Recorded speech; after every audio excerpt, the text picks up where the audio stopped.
Well, the situation was forecast almost precisely by Lyndon LaRouche 2 weeks ago when he said that we have entered a phase of the financial collapse of the transatlantic system in which the rate of collapse, of implosion of the entire system is exceeding any possible rate of bailout and rescue of that system. And that's exactly the process that we're seeing today, where centered around Spain and around Spain's banking system, which is at the very heart of the whole transatlantic system because the largest bank in Spain, Santander Bank, is one of the lead banks of the Inter Alpha group of banks run by the Rothschilds, and Santander is incidentally the largest bank in all of Europe. That entire system is melting down. And nobody knows how much is actually required to bail it out. It's almost funny if it weren't so tragic, because last Friday, the biggest number anyone had come up with of what is actually required to bail out the Spanish banking system was published by Nomura Securities, and they said it's probably as much as 300 billion euros. The very next day, Union Bank of Switzerland said, well, we think it's probably more like 375 billion euros. And then on Monday, the Financial Times of the City of London said, well, it's actually probably as much as 475 billion euros. Well, the best estimate of Executive Intelligence Review, which we put out a number of days ago, is that the meltdown of the Spanish banking system alone is probably in the range of 700 billion euros. Now, that's just the banking system. When you also take into consideration the public debt of the government of Spain and of its provinces, you are looking at a total of approximately 1 trillion euros, which is disintegrating now. As we speak, it's disintegrating now. And something which should be clarified, that's even before you take into consideration the derivatives, the financial derivatives, which have been growing like a mushroom cloud on top of that basic indebtedness. And nobody has any idea of the amount of derivatives that exist, even the people involved in betting on the derivatives. It's a 10-to-1 and 100-to-1 ratio. Whatever you guess, it's probably low. So what is going on right now is an implosion of the entire transatlantic system centered on a $1 trillion euro fuse to that entire debt bomb, which is blowing up right now. And every time you turn around, given that rate of collapse, everything that's proposed as a solution to it grows exponentially and simply doesn't function. What the British Empire is up to, backed by Obama, with Obama being the spokesman for this, is to hyperinflate. In other words, to the problem of a cancer, feed the cancer. And that's what they're intending to do. This entire thing is blowing out now. And the proper diagnosis of this problem is actually what's required to be able to come up with a solution to it. It is true that over the last 4 or 5 days, you've had responses among the elites of Europe, which you could characterize as, oh my God, a tidal wave is about to hit us, type of responses, where finally they're recognizing what LaRouche had warned them about and they had refused to look at for months and years. But the recognition that a tidal wave is about to hit you does not tell you how to get out of the mess. And they don't have any idea. Their only idea that they have is fascism, hyperinflation, and more fascism, and then more hyperinflation. So the solution to this crisis has to be along the lines of what Lyndon LaRouche has proposed, both on the European side and on the US side of the transatlantic. As you know, here in the United States, what LaRouche has insisted on is we have to have Glass-Steagall to put a Chinese wall between actual productive commercial bank lending and this enormous cancer, which is destroying the whole system, to immediately create a new credit system to launch projects like NOAPA 21. And then, of course, Obama has got to be gotten out of the way because he is the principal obstacle politically in this country to getting that done. Same type of policies are required on the European side, which Helga Zepp-LaRouche, as head of and founder of the Schiller Institute, has commissioned a study which is about to be published in a day or two now on how to create a new economic renaissance throughout the entire Mediterranean basin, Southern Europe and Africa, which urgently needs development. And the concept behind what's required there is the same thing as the concept which Lyndon LaRouche has discussed here for the United States as well. You have to put a Chinese wall in between this enormous speculative bubble and productive credit activity. And in the case of Europe, you have to return to sovereign national currencies, because everyone right now is run by a supranational dictatorship called the European Union. So that has to be dissolved immediately. People have to leave the euro, have to go back to national currencies, and then set up the protectionist measures, capital controls, exchange controls, credit controls, to protect their national economies, and again begin to issue sovereign national credit for viable development projects, the equivalent of NAWAPA 21. And that's what we're about to publish. We're publishing an answer to the crisis as this gigantic tidal wave is breaking over Europe, even as we speak. And some people have finally looked up and said, oh my God, it's true. LaRouche was right. And that's the situation we're in even as we speak right now.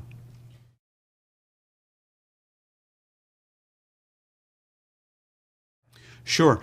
Yeah, you're right. Helga Zepp-LaRouche did have an international video conference, a webcast with Spain and Portugal, directed to Spain and Portugal in particular, which was done with simultaneous translation into Spanish so that people there could all understand it. And we've had a steady series of conversations before and then subsequently afterwards. Every single week we have a video conference type discussion over Skype with a number of contacts of the LaRouche movement in Spain and in Portugal, coming from all sorts of backgrounds, from economics professors, who are the ones who are the most freaked out because the economics profession understands nothing about what's going on.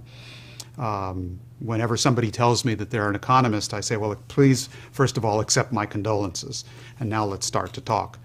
But students, young engineers, older people who have been contacts of our movement for quite some time, businessmen and others. And I think what unifies them is the fact that they realize that the whole thing is a mess and coming down. I mean, let's be clear. Spain has a 24.4% official unemployment rate. And unemployment among youth, age 16 to 24, is over 50%. This country is destroyed. And the only things that are being proposed for Spain at this point by the European elite and by the International Monetary Fund and so on, the only kind of growth that they're proposing is, for example, exemplified by what Sheldon Adelson came and offered to Spain. For our viewers who don't know who Sheldon Adelson is, well, he's the guy who owns the Sands in Las Vegas, and he is the single largest international owner of casinos. And this guy went to Spain and said, well, sure, we can have jobs for Spain. I can help you with some $30 billion of an investment in casinos to bring in 11 million tourists a year, and that will create jobs. Now, the main area that's going to create jobs in is in the area of the so-called hospitality industry, which means, for polite company, it means hotels and casinos. But in the real world, what it means is prostitution. And in Spain, where prostitution is legal, there are currently 375,000 official prostitutes. And that's without counting the government. That would add quite a few right there as well. So now, what does it mean to say that your solution to the Spanish crisis is casinos? What it means is the British Empire's answer to all of these situations is a huge hyperinflationary bailout, and the only thing left standing in the economy is going to be the drug economy, prostitution, crime, and so on, the black economy. This is Dope Inc. This is the British East India Company coming back again. And if they have their way, countries like Spain, like Greece, like Italy, and then the bigger countries of Europe, Germany, France, and others, are going to end up like China was destroyed in the Opium Wars of the 19th century. That is the British policy. If we get there, because probably before then there would be thermonuclear war because of the way these same people are launching attacks on Russia, China, and so on. So this is what people in Spain and Portugal are looking at. They often can't quite put their finger on it, but they know that LaRouche is telling the truth. And they know everybody else is lying to them. So when we come and speak to them with a diagnosis of what's actually happening, and most importantly, a solution, an answer to this, not just saying, oh, this is terrible, let's change the government. Many people say that, but only LaRouche and Executive Intelligence Review and the Schiller Institute in Europe have an answer which says, okay, this is how you do it. You don't have to become a prostitute. You don't have to become a drug addict. You can become a skilled scientist or an engineer. And the policy in the program which we've laid out is A, stop paying the debt. It can't be paid anyway. You can only pay it by killing yourself. Leave the euro. Go back to your national currencies, to the peseta in Spain, to the drachma in Greece, to the Deutschmark in Germany, the franc in France, and so on. You then set up national sovereign banks, just like the United States needs a national bank, a Hamiltonian policy. And you issue credit for actually productive infrastructure projects in particular. And we have laid this out in some detail. The task for Europe is to develop itself, especially the crumbling southern rim of Europe, by helping to save and develop Africa. What we need is to integrate through high-speed rail systems the entirety of southern Europe into continental Europe and then moving eastward into Russia and China, all the way with the Eurasian land bridge and the world land bridge which LaRouche has laid out, and from there northeastward to the Bering Strait and to what is probably the single most important infrastructure project on a global scale, which is the Bering Strait Tunnel connected into the NOAPA program for North America. But if you then look westward and southward from Europe, you also have a natural connection from Spain crossing over the Strait of Gibraltar into Africa. And one of our proposals is exactly that. You build a tunnel under the Strait of Gibraltar to connect the high-speed rail lines, which do exist in Spain and are connected into France and Germany and so on, under the Gibraltar Strait into Tangiers in Africa, and from there a high-speed rail line which aids in the development of all of northern Africa. This is a technically very challenging job. It's actually probably technically more difficult than the tunnel under the Bering Strait because it may be cold in the Bering Strait, but the depth of the tunnel there only has to go down about 54 meters, which is some 160 feet, more or less, to hit the seabed. Not so far. In the case of the Strait of Gibraltar, if you run your train directly at the closest point between Spain and Africa, which incidentally is 14 kilometers, not very far at all, the depth of the water there is 900 meters, 20 times the depth of the Bering Strait.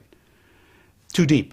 However, they've already found and engineered routes just a little bit to the west, which makes the tunnel a little bit longer, not 14 kilometers, but more like 40 kilometers, which is about the length of the Bering Strait tunnel, incidentally, in each of its 3 steps. But the depth there is only 300 meters. 300 meters is about 5 or 6 times the depth of the Bering Strait.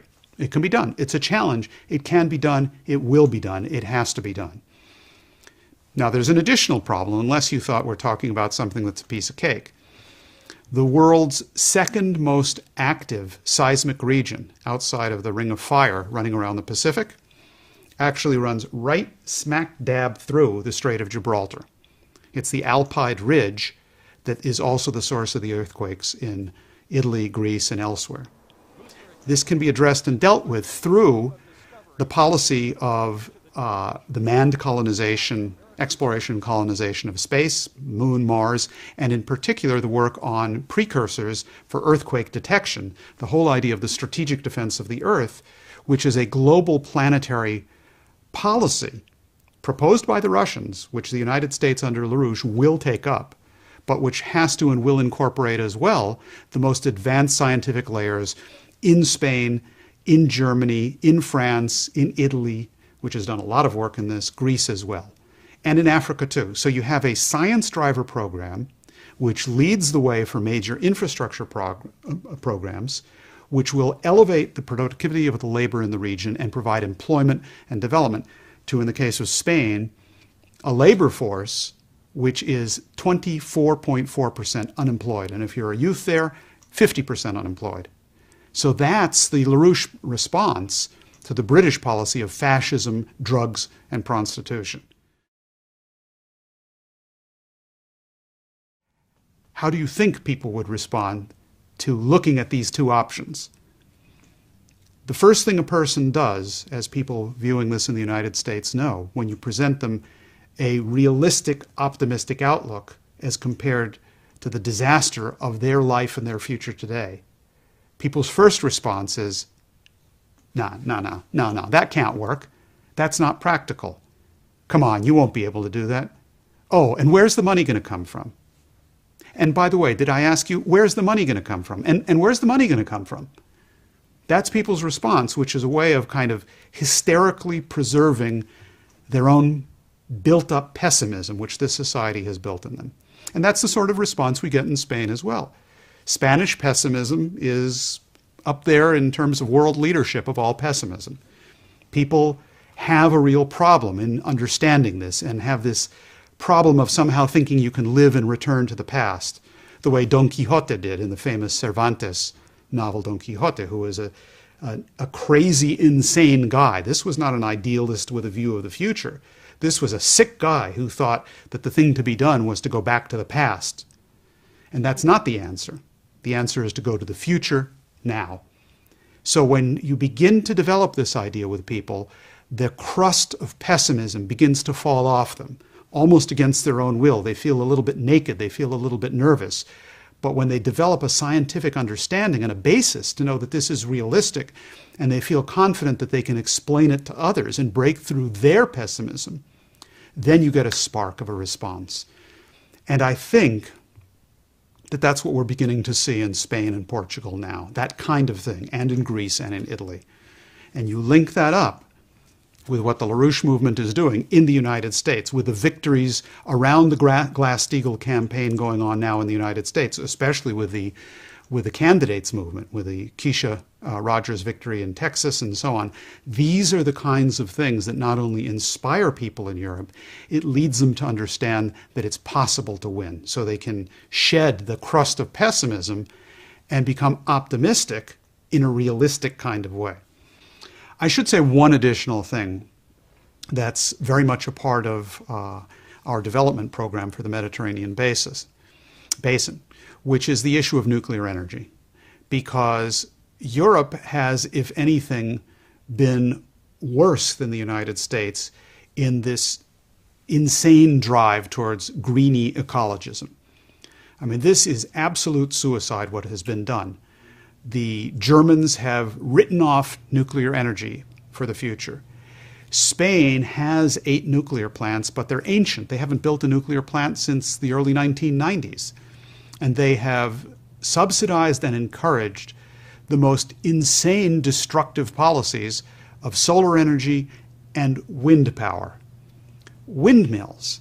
I mean, even crazy Don Quixote knew that you had to get rid of windmills, and if he knew it, what the hell is wrong with people? You have to have more nuclear energy, you have to get rid of solar power, you have to get rid of windmills, and so on and so forth. And this is a central part of our policy, not just for Spain, but for all of Europe. So the kinds of advances that are required in the nuclear field are crucial, also because in Europe in particular, you need nuclear desalination of water to be able to provide enough water for the necessary agriculture, industry, and domestic uses. There is no, in Western Europe, gigantic Nawapa-style project available where you can find that amount of water that you can transfer from one basin to another. You do have that in Russia, and they have major projects in that regard. To, as with the Nawapa, instead of allowing all this water to flow north up to the Siberian Arctic, to bring it down to revive the Aral Sea, for example, and to water the entire Central Asian desert. But in Western Europe, you have some of those projects which are quite viable, like the Ebro River transfer in Spain, which can take a cubic kilometer of water per year and transfer it south to the desert areas in Spain, or semi-arid areas. But you must have nuclear desalination. You have to desalinate, and the same is going to be required as well for Africa, although in addition in Africa, what people will read in our presentation is that there's this fabulous new program developed by an Egyptian engineer who is not a member of the LaRouche movement, but who is a contact of ours, who has developed a program he calls Africa Pass, which is to take some of the enormous amounts of water that's available in the Congo, and just as we have presented a program for Transaqua to transfer some of that water out of that area into areas that desperately need water in the Central African area, he also has a program for transferring Congo water north, almost making a second Nile River, going all the way up through Sudan and Egypt, and to fill the Qattara Depression, which is an area below sea level in Egypt, which could also be filled, incidentally, with seawater if you broke through a pass in the Mediterranean. But this would free it with fresh water coming through this new canal which is built, thousands of kilometers, to fill the Qattara Depression, which would change the entire biosphere in that region. What you're talking about is the kind of biospheric engineering which would make Vernadsky proud, to be able to say, okay, some people actually understood what I said. So these are the kinds of proposals. It's all there to be done. It's absolutely feasible, and it's now not only feasible, it's urgently necessary, because the entire transatlantic banking system is coming down now. So the time is either to act and have a future for humanity, or to sit pessimistically and allow the British to impose fascism, unleash a third world war, and to turn all of our countries into gigantic, drug-ridden whorehouses. That's the reality of the matter. And those are the choices.